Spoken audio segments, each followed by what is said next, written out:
राज्यात नागरिकांना शुद्ध अन्न आणि दर्जेदार औषधे मिळावीत यासाठी अन्न व औषध प्रशासन विभागाकडून व्यापक तपासणी सुरू असल्याची माहिती आयुक्त तुकाराम मुंढे यांनी दिली। नियमांचं पालन न करणाऱ्यांवर कायद्यानुसार कठोर कारवाई केली जाईल असंही त्यांनी स्पष्ट केलं। मुंढे यांनी सांगितलं की राज्यभरात सुमारे 1400 ठिकाणी अन्न सुरक्षा तपासण्या करण्यात आल्या असून औषधांशी संबंधित सुमारे 100 प्रकरणांमध्ये कारवाई करण्यात आली आहे। तसेच विविध आस्थापनांना सुमारे 400 सुधारणा नोटिसा बजावण्यात आल्या आहेत। मकोका अंतर्गत होत असलेल्या कारवाईबाबत बोलताना त्यांनी स्पष्ट केलं की कठोर कारवाईचा अर्थ व्यापाऱ्यांना त्रास देणे नसून सर्वांनी नियमांचं काटेकोर पालन करणे हा आहे।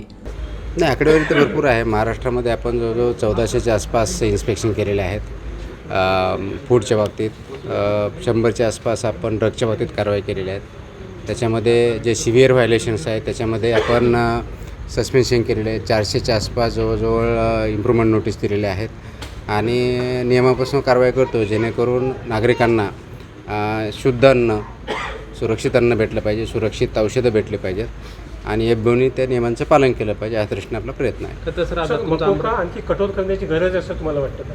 चालूच आहे, कठोरपणे चालू आहे। कठोर याचा अर्थ असा नसतो की आपले जे बिझनेस ऑपरेटर आहेत त्यांना काही त्रास देणं हा कधी उद्देश नसतो।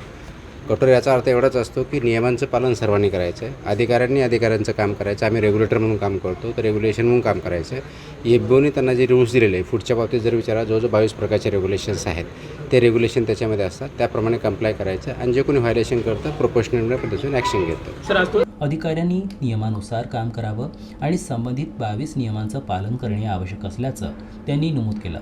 अन्न व औषध प्रशासन विभाग लहान किंवा मोठा असा कोणताही भेदभाव न करता नियमभंग करणाऱ्यांवर कारवाई करत असल्याचं त्यांनी सांगितलं।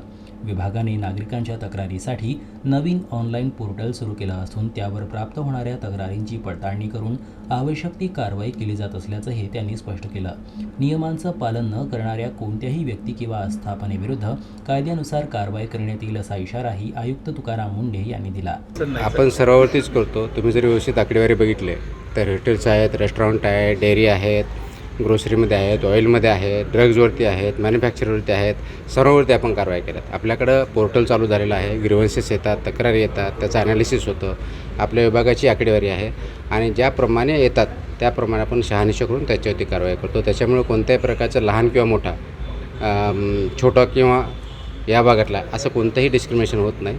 नियमानुसार कारवाई होते आणि त्याच्यामुळं जे कोणी याच्यामध्ये व्हायलेशन करतं त्याच्यानुसार त्यांच्यावरती कारवाई केली जाते।